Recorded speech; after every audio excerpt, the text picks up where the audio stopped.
Hey everyone, and welcome back to my channel, or welcome to my channel if it's your first time here.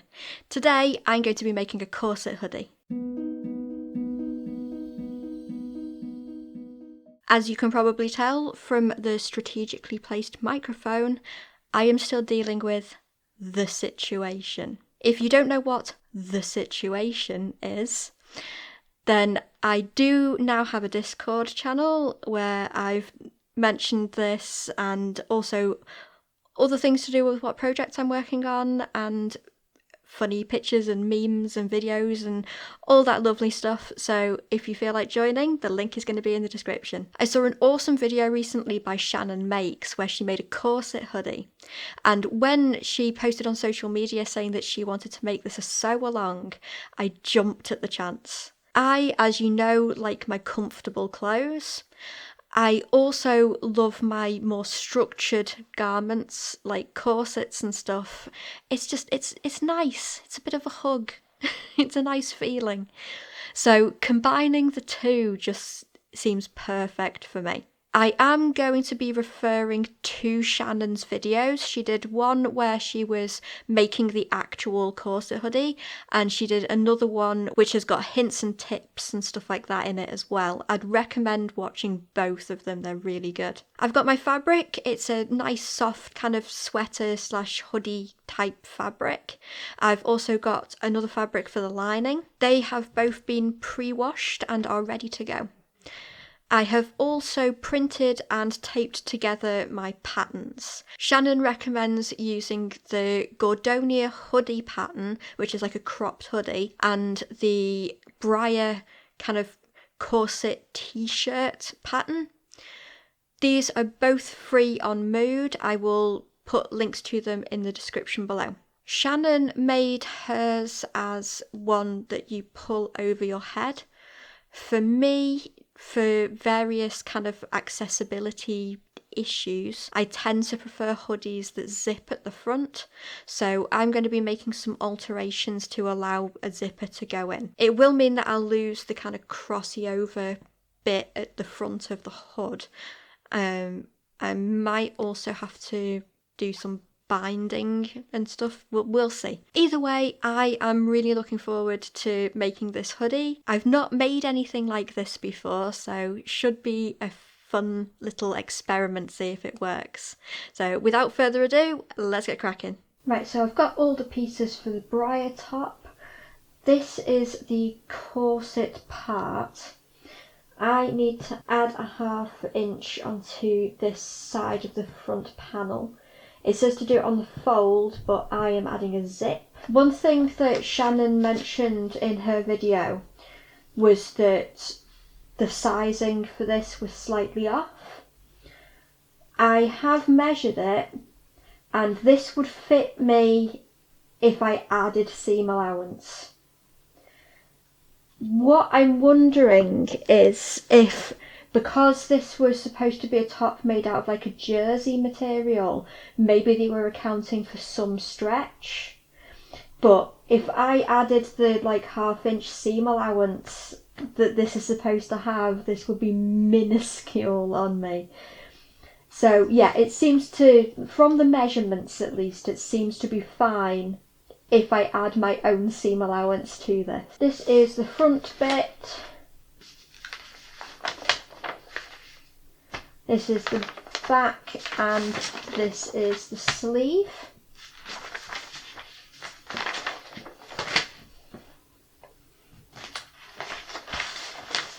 Then we have the Gordonia hoodie. I'm probably not saying that right. So we've got the front, the back, cuffs, hood, and sleeve. Looking at this, I mean, obviously the sleeves are very different. This is short for a start.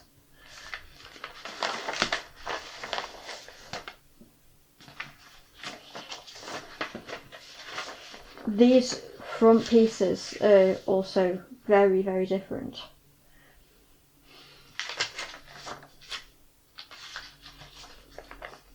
it's not just that the Gordonia hoodie is cropped up at the front as well.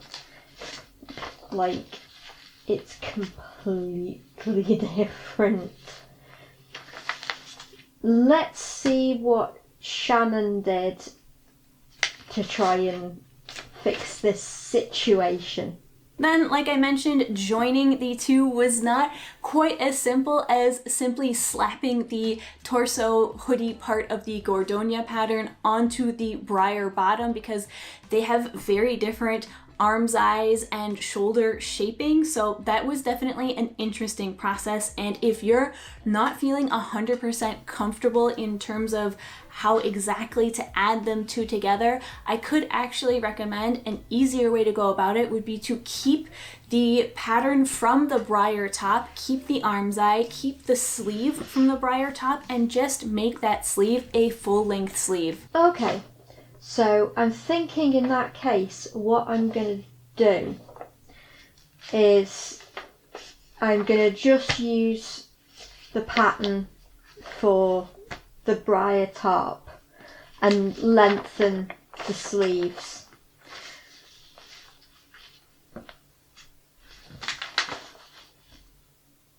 I mean,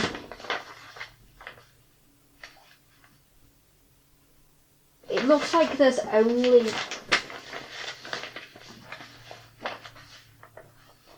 maybe an inch difference between the hoodie and the corset top. That could actually work in my favour though, because with the Gordonia hoodie, the hood actually like crosses over at the front. Because I'm having the zip, I can't have the hood cross over like that. So I'm going to need a little bit of extra space, I think. And the Briar top, the neckline is actually a little bit wider. Longer? Is that right? So hopefully that will work. And then, yeah, just use this as a guide to lengthen the sleeve. And yeah, instead of putting that on a fold, I'm just going to add another 1/2 inch and then have the zip opening there. Right, time to make a mock-up.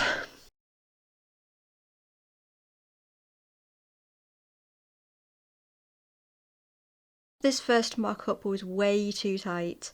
I could hardly move my arms. The corset was a bit too tight at the top at the back and a bit too tight at the bottom at the front.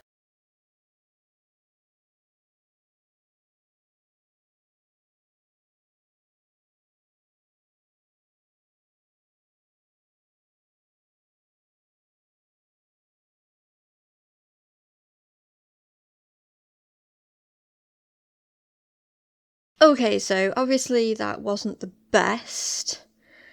I wasn't the only one who had problems with the Briar top pattern. Shannon Makes also ran into some issues with that pattern as well. Like I say, I think it's because it's supposed to be for like stretchy t-shirt fabric, so it's allowing for that bit of stretch to happen. As for the Gordonia hoodie pieces that I used, not really well. I only really used the sleeves and the hood. The hood did work reasonably well. The sleeve was way too tight, and I think that was just me messing up and cutting out the wrong size. So what I have done for the Briar top pattern pieces, for the corset bit, I've added a bit more of a point to the top and the bottom because I didn't like how flat that was. And I have added a little bit more to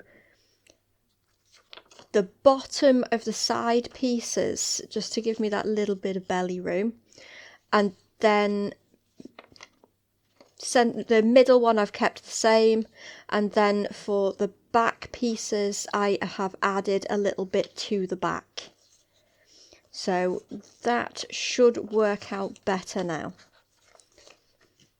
Then for the front and the back pieces, what I've done is I have cut it a few sizes bigger. This is because I felt like it would have been nice to have a bit more kind of gathering up at the front here as well as the back.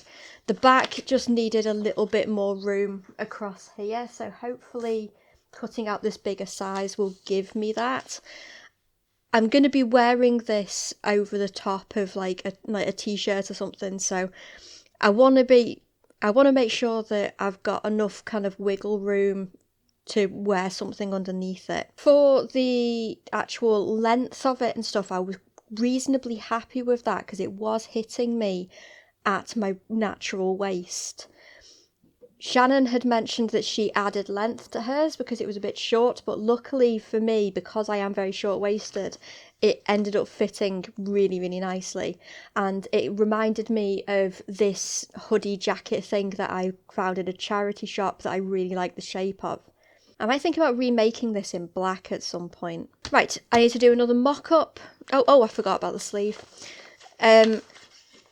So the hood I have kept the same, the cuff I'm keeping the same.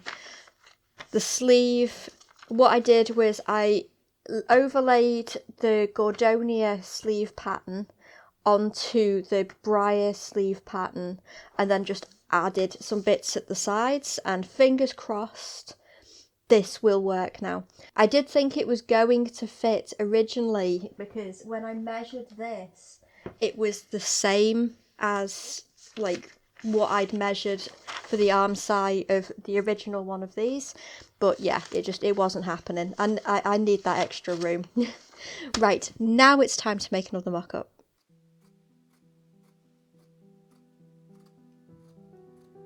Mock-up 2 was much better, so time to cut the actual fabric.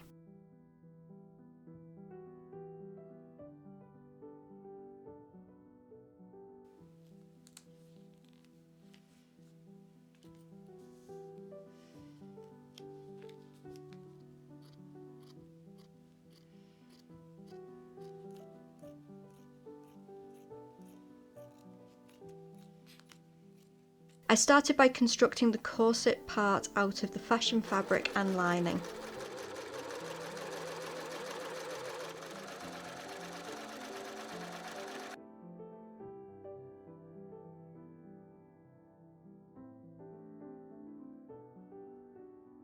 I quickly realised that this fabric doesn't really like pressing. The fabric doesn't fray, but I added some strength to it by overlocking the edges.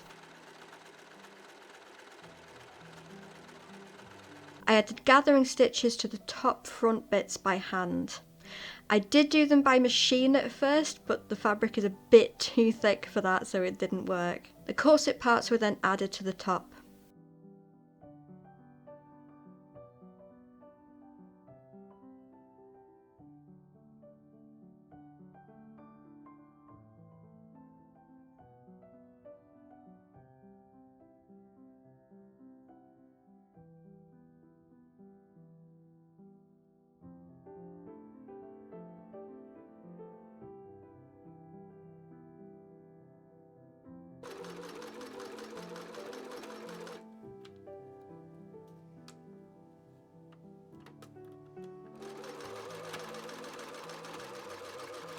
Before bed, I stitched the shoulder seams.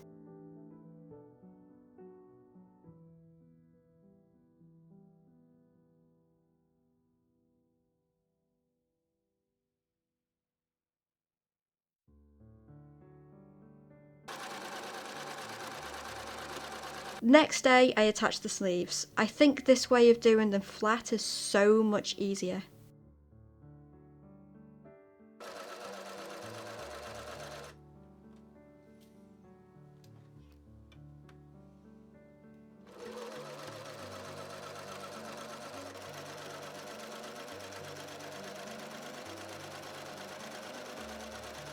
I then attached the lining to the fashion fabric for the back of the corset.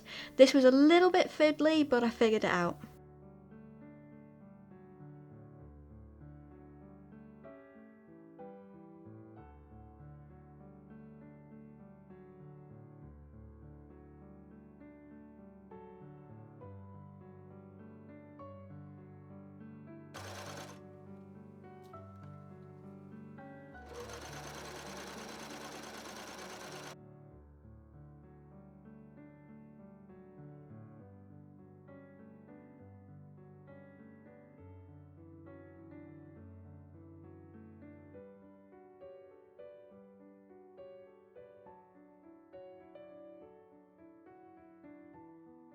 There was a loose panel at the back side that needed to be stitched down. I made sure to line up the seams on the corset panels and then stitched along the seams securing the two layers together, as well as that loose piece. This forms a base for adding the boning to.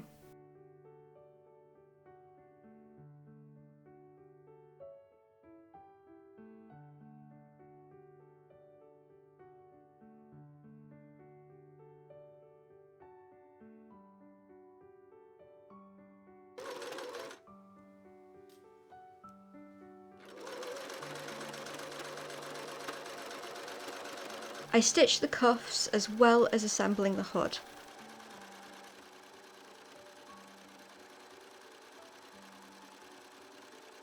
The front of the hood was folded back on itself to form a facing. I also attached the zip.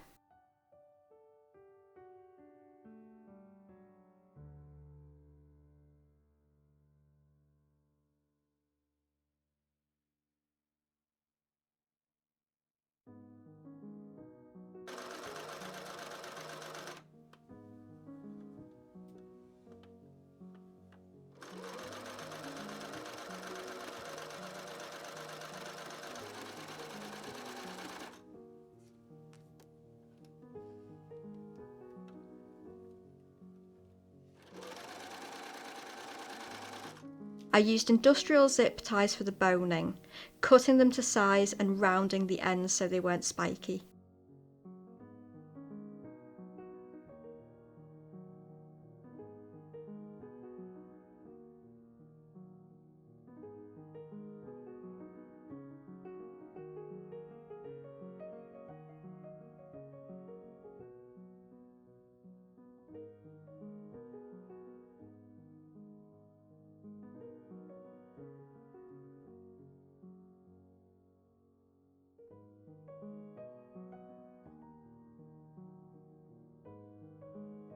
I used a zipper foot to sew along the side of each bone, securing it in place.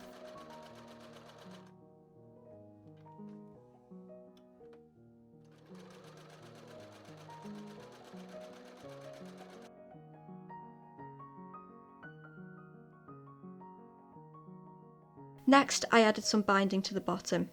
I didn't bother pressing this properly into bias tape because it wasn't holding press very well. I just ironed it after attaching it.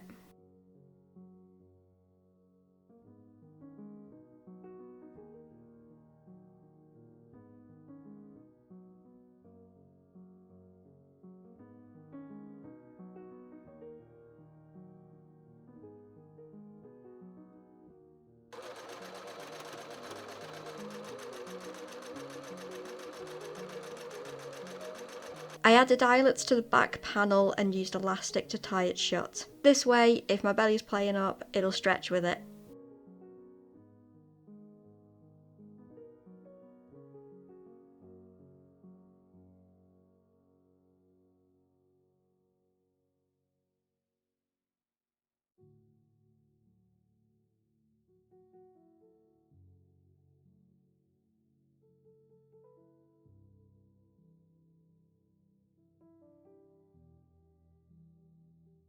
I added a thin strip of bias tape to cover the seam of the neckline, and lastly added some decorative flossing. I only did the bottom because things were getting a little bit on the thick side at the top.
I'm legit so pleased with how this has turned out. It's on par with the Ger onesie for comfort levels. It is so cozy. I can see this keeping me warm, like going out in it. Fit-wise, I'm really pleased. It's hugging me nicely, but it's not too tight. For an item like this that I'm going to be wearing out and about, I don't want it to be too constricting. Doing the elastic to fasten up the back as well is going to be great if I decide to eat out or something. It means I can have a nice big meal and not have to worry about unlacing it. It'll just stretch with my belly. Also for those days where I'm just feeling a little bit ick, like having the option for it to expand out is a really, really good one. I think I was definitely right going up a few sizes because I like things to be like oversized and baggy, like stuff like this. The sleeves are perfectly sized. They're long enough that I can hide my hands inside them, which I often do on chilly days. The hood is perhaps a little bit too big. Getting some Palpatine vibes going on. I think on somebody who does not have a minuscule peanut head like me, it will probably just be like an average sized, oversized hood. But on me, it's a bit, just a tad too big. But I've always liked a big hood, so I'm not fussed. I opted not to put a drawstring in it just because with how big it is, I feel like it'd look really weird at the back if it was all bunched up and tight, and then there's loads of room there. The flossing I think turned out okay. Could be better, but I've not got that much experience with doing flossing, so in my eyes this is just an excuse to make another corset so that I can practice flossing more. It looks okay though, it's fit for purpose. I kept it to a simple design, so yeah, I think it's a nice little detail. Something that my partner pointed out was that the zip kind of bulges out a little bit at the top. When I don't think it's too bad. When I'm sat up straight and stuff, it doesn't do it that much. It mainly does it when I slouch. And I compared it to a hoodie that I got from Primark, and it does exactly the same thing. So I think it's just to do with like the amount of fabric that's in the front and like the zip being quite stiff. If anybody knows of a way to make zips not do that though, let me know in the comments. I'd like to again say a massive thank you to Shannon Makes, because if it wasn't for her videos and stuff, I probably would never have thought to make something like this. So thank you again for inspiring this project. I also can't wait to see all the different corset hoodies that other people who have joined in with this sew along make. I love seeing all the different variety of designs. I know mine has ended up looking like basically the zip up version of Shannon's because I ended up with like the same colour fabric. It would be cool to see ones in other colours as well. Thank you very much for watching. I hope you've enjoyed this video. My next few videos up until I think probably it's going to be June are going to be more Victorian themed, purely because I've got an event coming up in June where I need a bunch of Victorian stuff for, so look out for that. YouTube is saying that you might enjoy this video next, and I will see you next time. Bye!